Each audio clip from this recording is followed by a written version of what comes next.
Queridos alunos, sejam todos bem-vindos à nossa quarta aula de sistemas operacionais.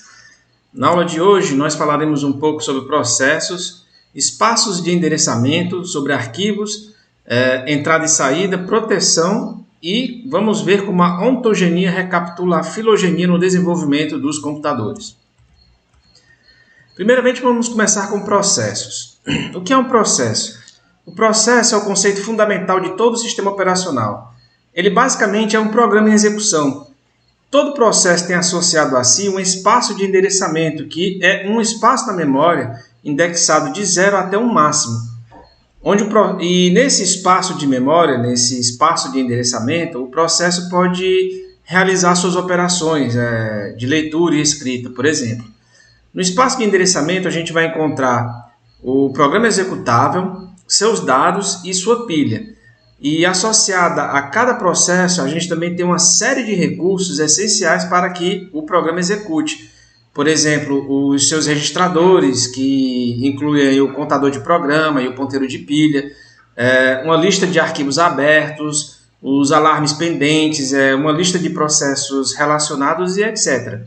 A gente pode dizer que o processo, na verdade, ele é um container que armazena todas as informações que são necessárias para se executar um programa. A gente pode entender melhor o conceito de processo se a gente for olhar com mais calma a multiprogramação. Digamos que eu tenha preparado uma videoaula e iniciado um editor de vídeo para renderizar essa aula, num formato que seja adequado, para que depois eu possa subi-la numa plataforma, onde eu possa disponibilizar aos alunos.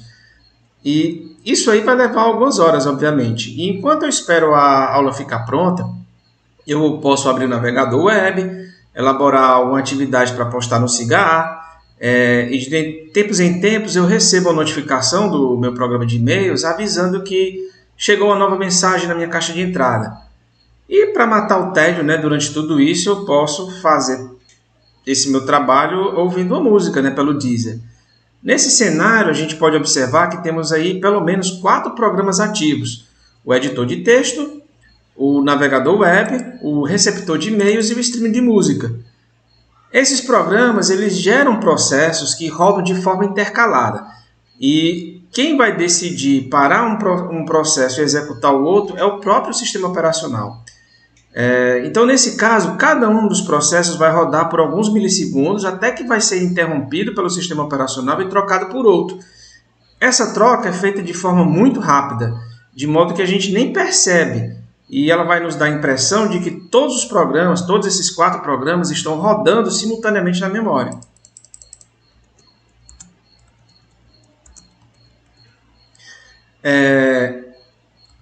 Quando um processo é interrompido, ele tem que fazer o seguinte: ele vai ter que guardar o seu estado para que ele possa retornar mais tarde à sua execução tal qual ele estava quando foi parado.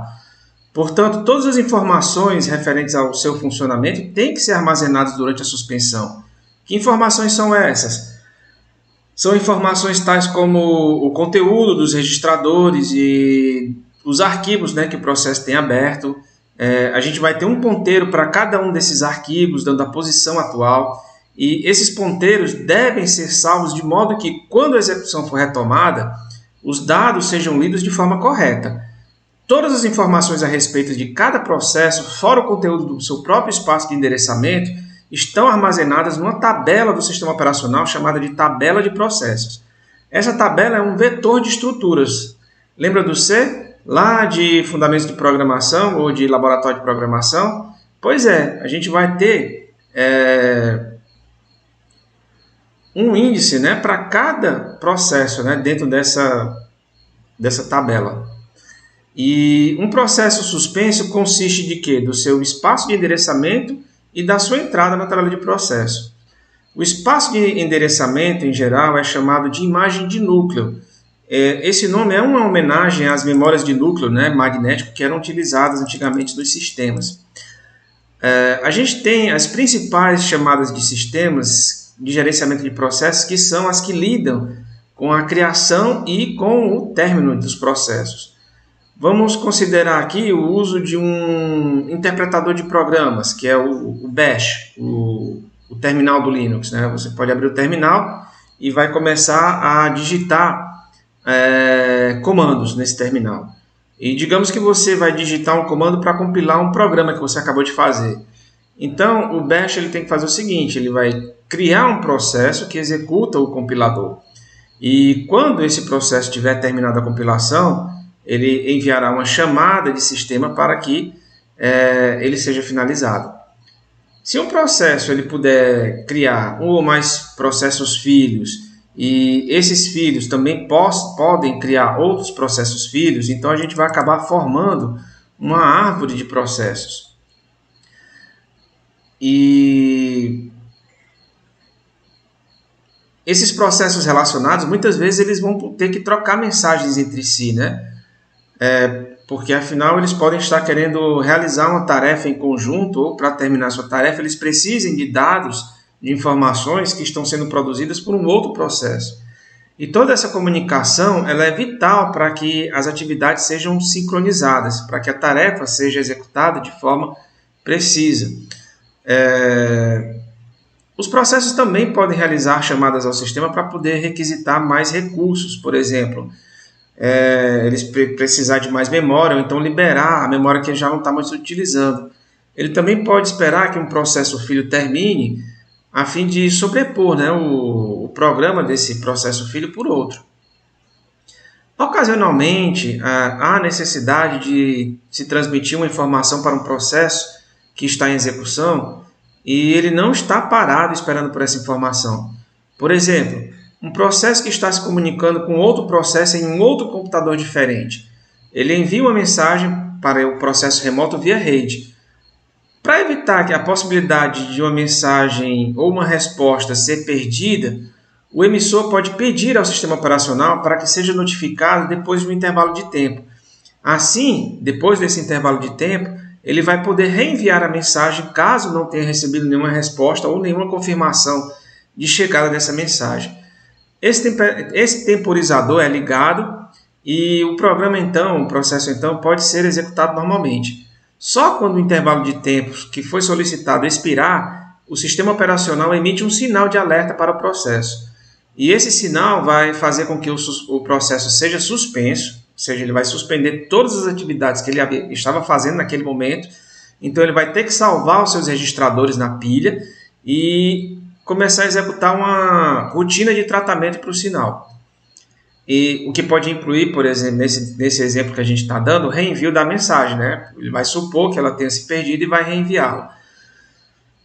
Quando a rotina de tratamento de sinal termina, o processo ele vai ter que retomar suas atividades exatamente no mesmo estado que ele estava quando foi suspenso. A gente pode dizer que os sinais eles são o equivalente do software às interrupções de hardware e podem ser geradas pelas mais diversas razões além dos temporizadores. Executar uma instrução ilegal ou utilizar um endereço inválido também geram sinais. Cada usuário que está autorizado a usar o sistema ele vai receber um número de identificação, que a gente chama de User Identification ou UID. Todo processo iniciado por um usuário ele vai ter o seu UID gravado no processo. Um processo filho também vai ter o mesmo identificador de usuário que o processo que o gerou. Então, quando você tem árvores de processos que foram iniciados por um usuário, cada um daqueles processos dentro da árvore de processos vai ter o User ID do usuário, né, que iniciou aquela árvore, iniciou o processo raiz. Bom, os usuários eles podem fazer parte de um ou mais grupos e cada grupo vai receber também um número de identificação. É o que a gente chama de Group Identification ou GID, né, o GID. Alguns processos eles só podem ser executados com uma GID compatível. A gente pode dar exemplo aqui, por exemplo, um usuário ele só vai poder usar a impressora de um sistema se ele fizer parte do grupo Printer, por exemplo. Então, o grupo Printer é o grupo que tem acesso à utilização da impressora. Se um determinado usuário não fizer parte daquele grupo, ele não vai ter acesso à impressora, ele não vai poder imprimir naquele dispositivo. Alguns sistemas operacionais, como o Linux, eles possuem um sistema de permissões de leitura, escrita e execução, que são aplicados tanto ao UID quanto ao GID, né, o GID. E existe também nesses sistemas uma User ID especial, que é chamada no Linux de superusuário e de no administrador no Windows. Esse superusuário, o administrador, essa ID especial, ela consegue passar por cima de muitas regras de proteção e recebe o poder, né, de fazer praticamente tudo no sistema, tanto para o bem quanto para o mal. Você deve ter passado algum tempo imaginando, né, lá no laboratório lá do campus qual era a senha, né, do superusuário do Debian, não é não? Bom, todo programa em execução ele precisa estar na memória principal. E não há somente um programa em execução no sistema. A gente tem vários programas que estão rodando ao mesmo tempo. Para evitar que esses diversos processos interfiram entre si e com o sistema operacional, há a necessidade de um dispositivo de segurança.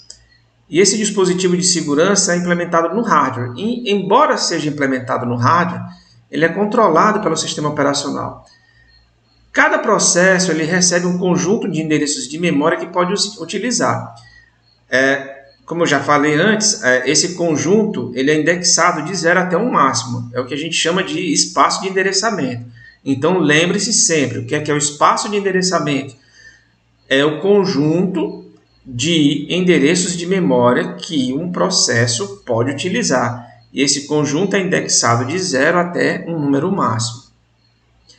E é importante a gente destacar que, embora um processo precise estar na memória principal para ser executado, o seu espaço de endereçamento não necessariamente vai estar totalmente armazenado na memória. Uma parte pode estar na memória, outra parte pode estar em disco.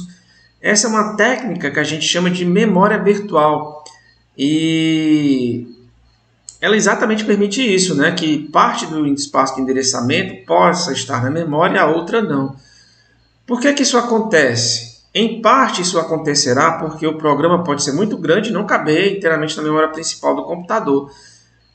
Ou então, simplesmente porque a gente tem que abrir um espaço necessário para a execução de outros processos. A gente tem que lembrar que não haverá somente um processo na memória principal. São vários processos competindo pelo uso de espaço por lá. Podemos dizer que arquivos são uma abstração agradável das peculiaridades dos dispositivos de armazenamento e de entrada e saída. Eles apresentam ao usuário um modelo simples e independente de dispositivo. Para que a gente possa criar, remover, ler ou escrever arquivos, a gente precisa realizar chamadas ao sistema. As chamadas de sistemas também são necessárias para que um arquivo seja localizado, aberto para ser utilizado e fechado após a sua utilização. Para organizar os arquivos, a maioria dos sistemas operacionais possui o conceito de diretório ou pasta, que também é um arquivo. Diretórios podem ser alinhados de forma hierárquica para organizar os arquivos de um usuário. Você provavelmente criou um diretório para cada disciplina que você está cursando, e dentro de cada um deles talvez tenha criado outros diretórios, como um diretório de vídeos para as aulas gravadas ou outro diretório de slides para colocar os slides de cada uma das aulas e por aí vai, né? Você pode colocar outros diretórios, por exemplo, para programas que você está desenvolvendo durante o curso. O fato é que a gente precisa de chamadas de sistemas para criar ou apagar diretórios, para mover um arquivo para dentro de um diretório ou para removê-lo de lá. Esse modelo dá origem a uma hierarquia, ao qual a gente chama de sistema de arquivos.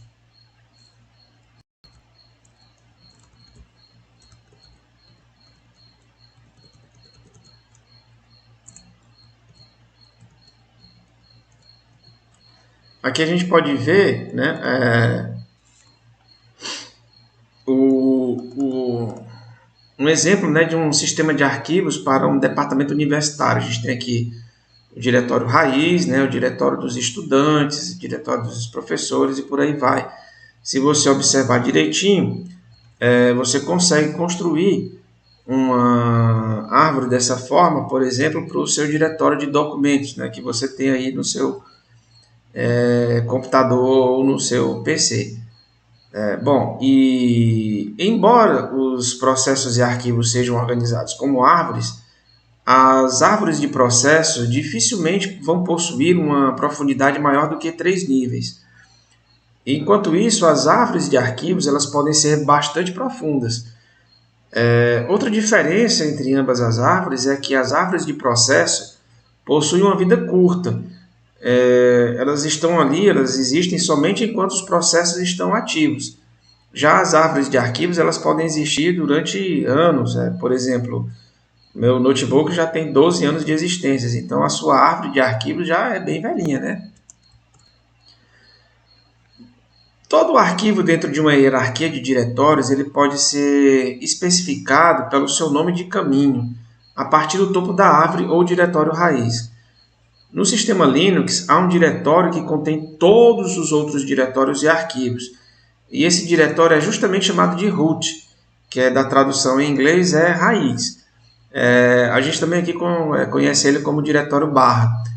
Já no Windows, a gente encontra uma independência de dispositivos, né? E cada um desses dispositivos possui a sua própria árvore de arquivos. O nome de caminho absoluto traz todos os diretórios que precisam ser percorridos desde o diretório raiz até que se chegue no arquivo. Por exemplo, a apresentação desta aula possui o nome de caminho de C2 pontos, user, Daniel, documentos, sistemas operacionais, aula 4. Cada processo possui um diretório de trabalho. Esse diretório de trabalho é o local onde ele vai procurar por nomes de caminho sem precisar começar lá da raiz da árvore do sistema de arquivos.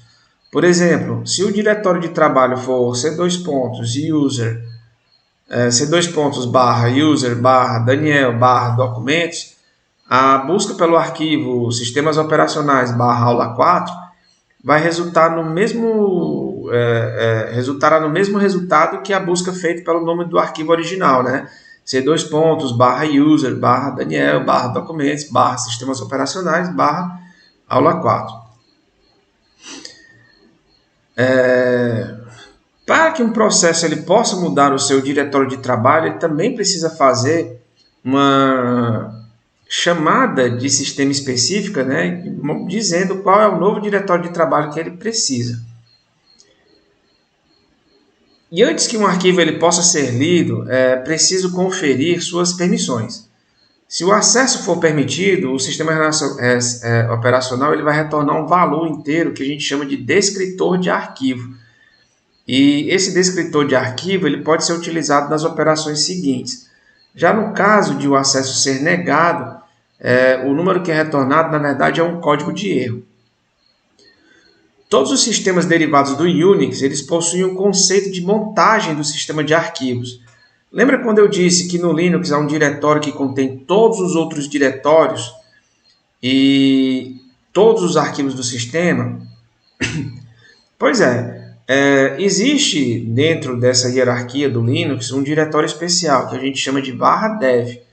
É nele onde todos os dispositivos podem ser inseridos e seus sistemas de arquivos serem anexados à árvore de diretórios original.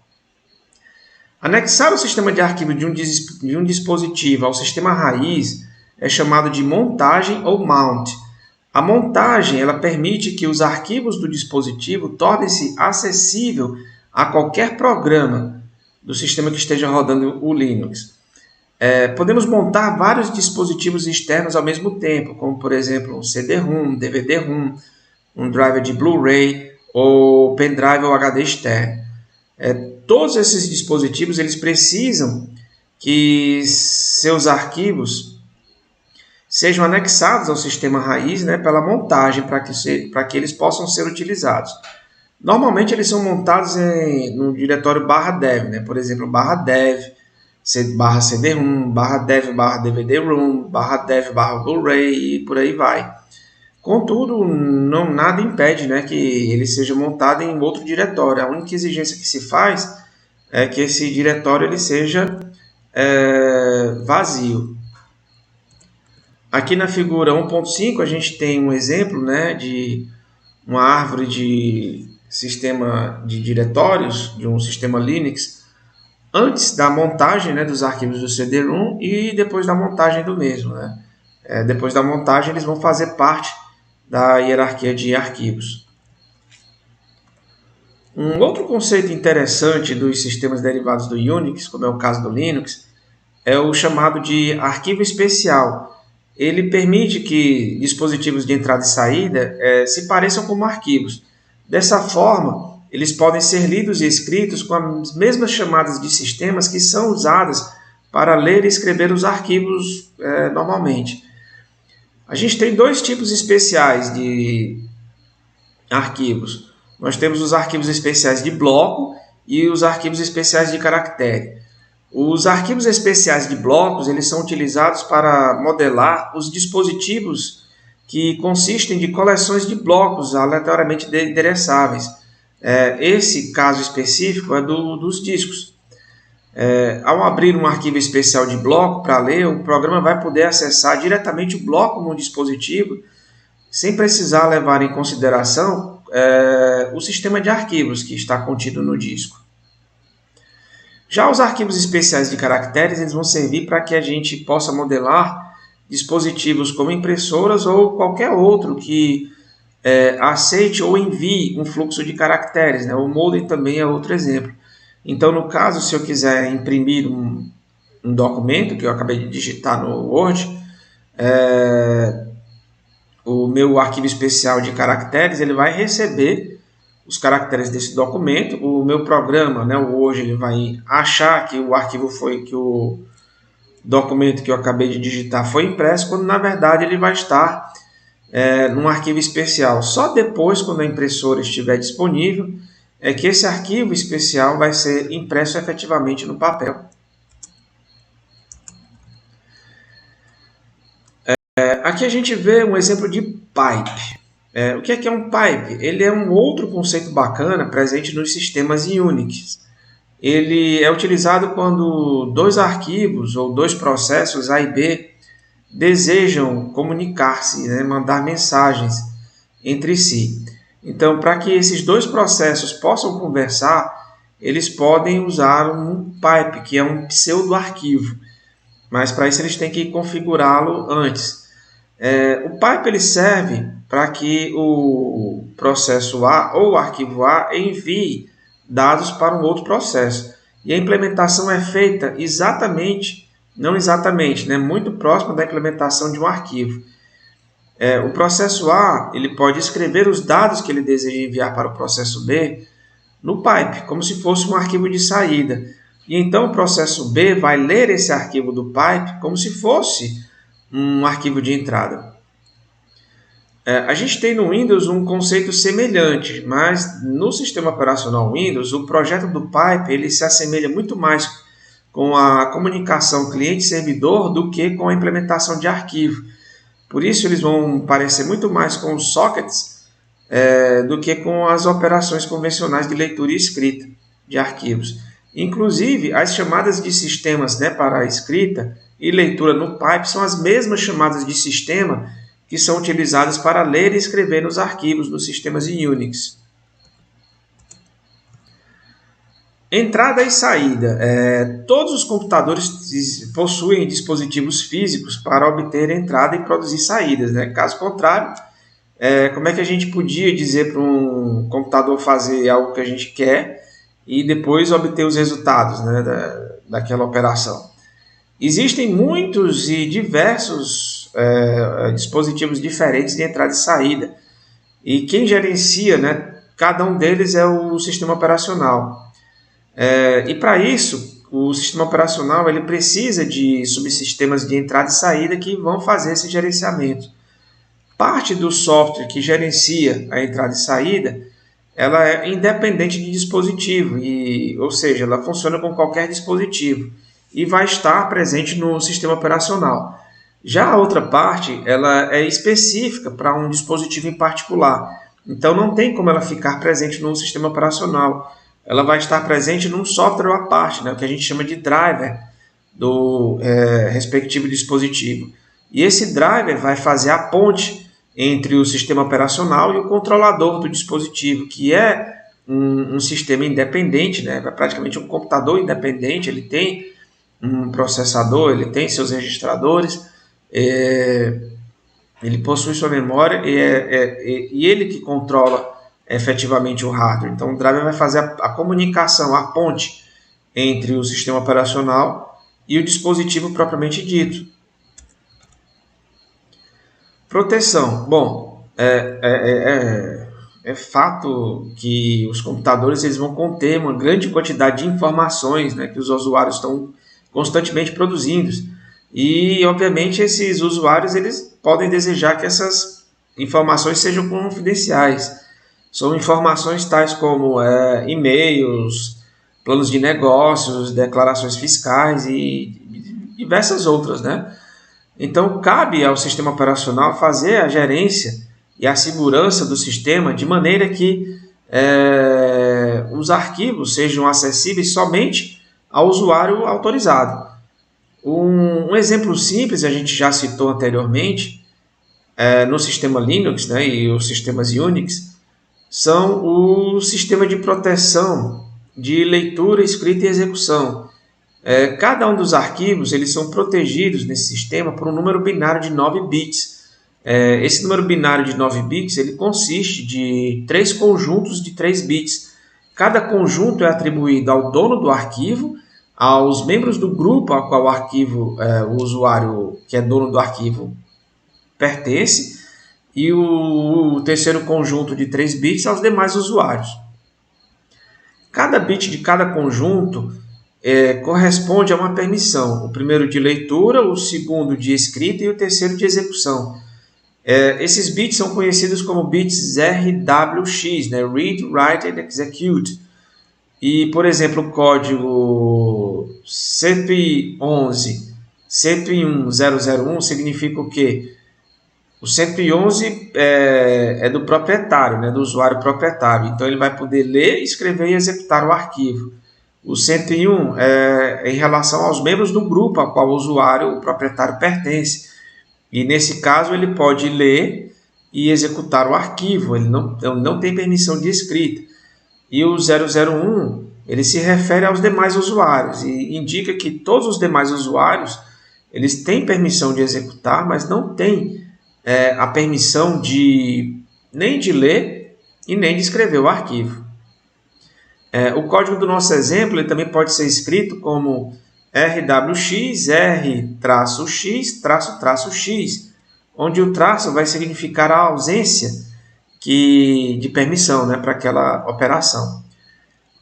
Obviamente, além da proteção ao arquivo, existem outras questões de segurança, né, como, por exemplo, proteção contra acessos indesejáveis ao sistema. A gente vai abordar outras questões de segurança mais adiante no curso. A ontogenia recapitula a filogenia. Isso aí é um conceito que foi trazido após a publicação do livro do Charles Darwin, né, A Origem das Espécies. Esse conceito diz o quê? Que após a fertilização, um ovo humano ele passa pelos estágios de ser um peixe, né, um porco, e assim por diante, ou seja, passa por todos os estágios da evolução das espécies até chegar a ser um ser humano, um bebê humano. Na verdade, essa é uma simplificação bastante grosseira, mas existe um fundo de verdade nela. E podemos dizer que algo semelhante acontece com os computadores. Cada nova geração, computador de grande porte, mini-computador, computador pessoal, né, portátil, embarcado, cartões inteligentes, etc., parece que passa pelo mesmo processo de desenvolvimento que seus antecessores, tanto quando a gente fala de hardware quanto a gente fala de software. Acontece com frequência que uma mudança Por que isso acontece? Né? Que uma geração acaba passando pelas mesmas etapas de desenvolvimento que seus antecessores.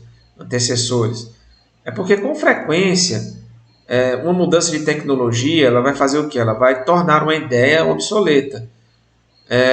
E, obviamente, essa ideia acaba desaparecendo, né, do mercado. Só que, no entanto, pode acontecer que uma mudança no paradigma da tecnologia possa reviver uma ideia que antes foi considerada obsoleta e esquecida, né? É, Isso é relativamente verdadeiro quando as mudanças elas têm a ver com o desempenho relativo de diferentes partes do sistema. Por exemplo, quando as CPUs, as centrais de processamento, né, as unidades centrais de processamento, as CPUs, quando elas ficaram muito mais rápidas do que as memórias, o que foi que aconteceu? Apareceram as caches, né, que são uma estratégia para tentar acelerar a memória que é mais lenta do que a CPU. O que é que pode acontecer se surgir uma nova tecnologia de memória que torne a velocidade de acesso às memórias tão rápidas quanto as CPUs ou mais? Se isso acontecer, obviamente as caches não terão mais razão de existir e vão desaparecer. Então, diferentemente da biologia, onde a extinção é para sempre, na tecnologia, a extinção ela pode durar somente algumas gerações, né? Ela pode ir e voltar conforme o caminho que a tecnologia, o desenvolvimento tecnológico está seguindo. Por essa razão, é importante a gente compreender por que um conceito é obsoleto e quais mudanças nos ambientes podem trazê-lo de volta. Um exemplo bem claro disso são os mainframes. O que é que são os mainframes? São computadores de grande porte, enormes, ocupando salas, andares inteiros. Eram comuns na década de... Eles fizeram sucesso na década de 70, 80, e consistiam de computadores com poder de processamento enorme, e atrelados a esses computadores existiam os terminais, né, os terminais burros, onde os usuários podiam exercer a sua entrada e saída de dados, né? Eles colocavam seus comandos. Com o advento dos microcomputadores, os mainframes foram caindo em desuso e praticamente deixaram de existir, somente em algumas organizações em particular. Só que hoje em dia, o que a gente tem observado? A gente tem observado a volta do conceito, não dos mainframes propriamente ditos, mas a volta do conceito do mainframe na computação da nuvem. Hoje em dia você tem poderosos data centers, né, da Google, da Microsoft e por aí vai, onde você não usa mais os programas instalados no seu computador, você não tem mais os softwares de desktop, né, você não usa mais o Word, por exemplo, instalado no computador, você está usando o Word online. Ou seja, o programa está lá num servidor em algum lugar do deserto do Atacama, ou mesmo lá na Índia ou no Nepal, e você está fazendo tudo pelo navegador. Isso acontece hoje com editores de texto, né, com streamings de vídeo, até mesmo com os jogos de videogame, né? O Stadia é um exemplo disso.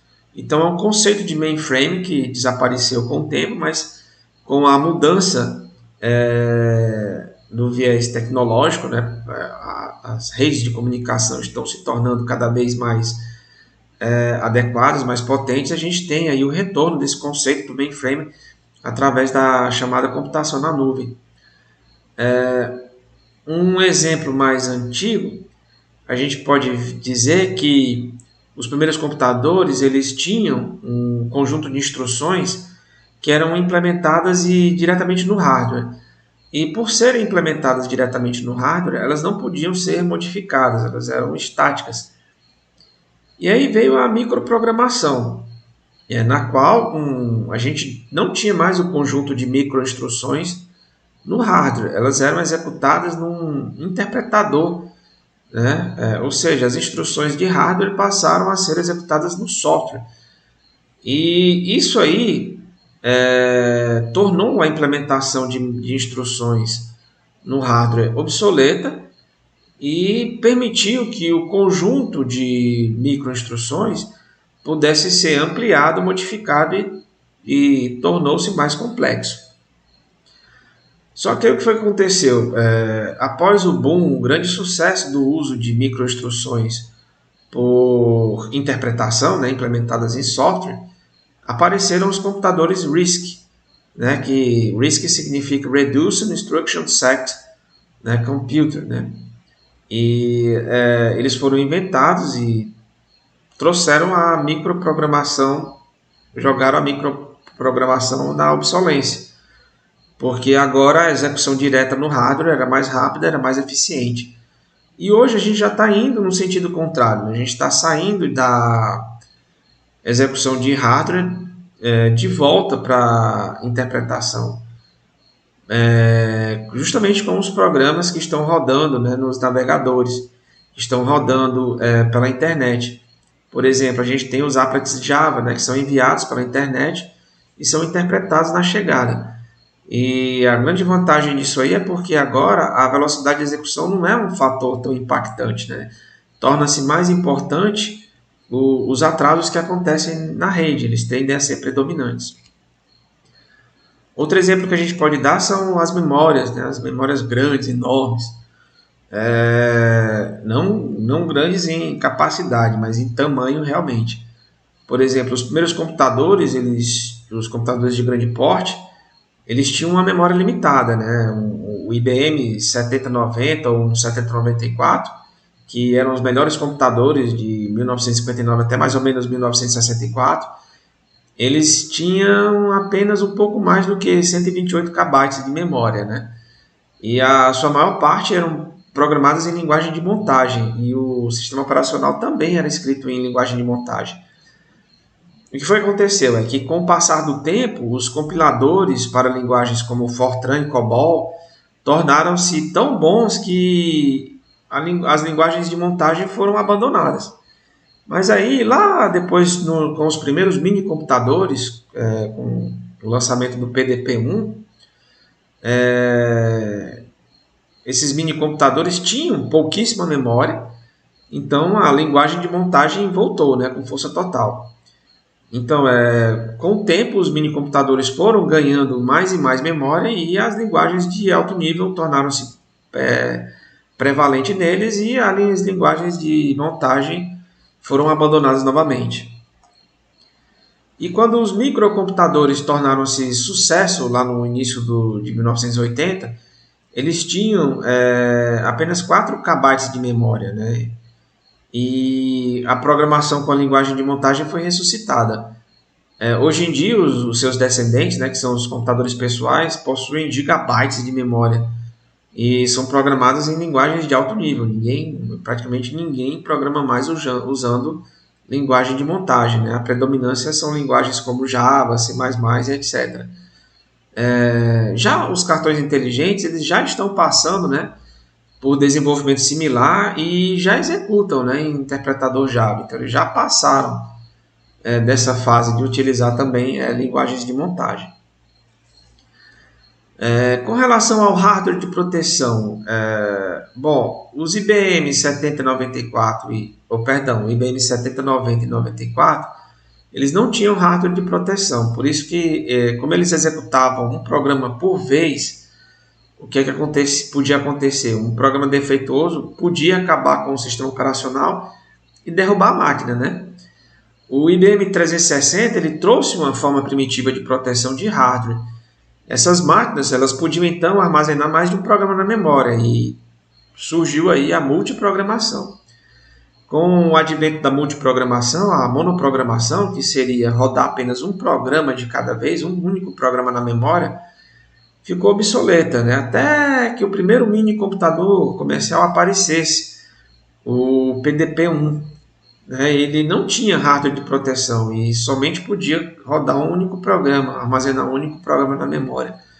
Somente no PDP-11, já alguns anos depois, que essa série recebeu um hardware de proteção, e aí a multiprogramação chegou aos minicomputadores, né? E isso aí é que possibilitou o surgimento do sistema Unix. Os primeiros microcomputadores eles também não tinham hardware de proteção. E aí a gente voltou, né? Estávamos de volta à monoprogramação. Foi somente com o chip da Intel, o 80286, que o hardware de proteção foi acrescentado nos microcomputadores, e aí a multiprogramação voltou. Hoje em dia, muitos sistemas embarcados não possuem hardware de proteção e só podem executar um único programa por vez. Em se tratando dos discos, os primeiros computadores de grande porte eles eram baseados em fitas magnéticas.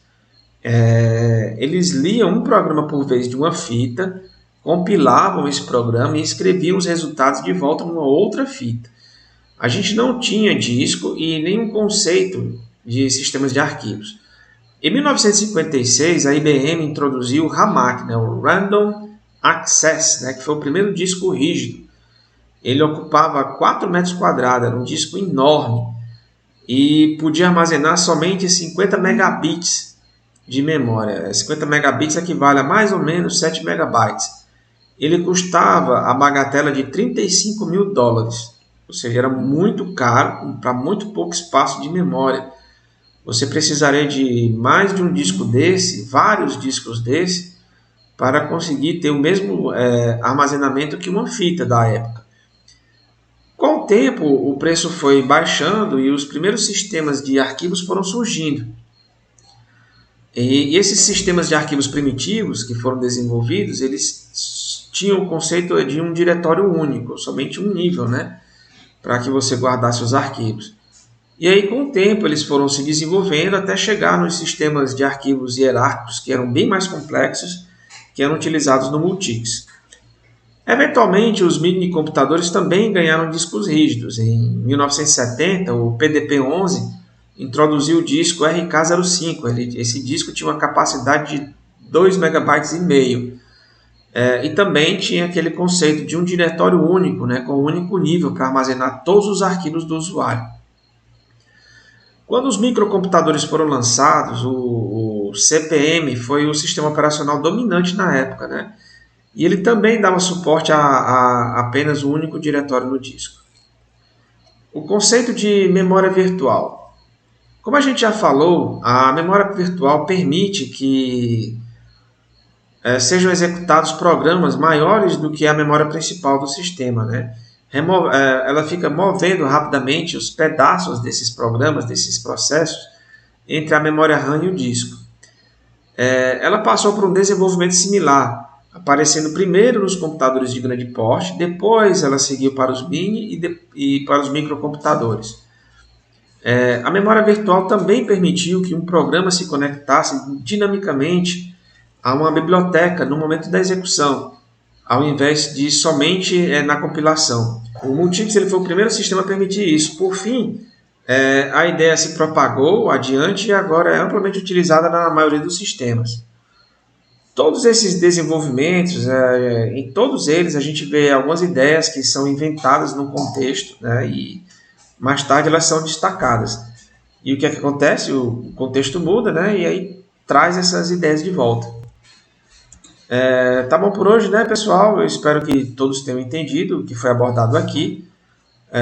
Eu peço que todas as dúvidas e sugestões sejam colocadas no fórum.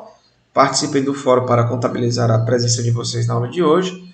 E vejo vocês na próxima aula. Um grande abraço, um bom fim de semana e até mais.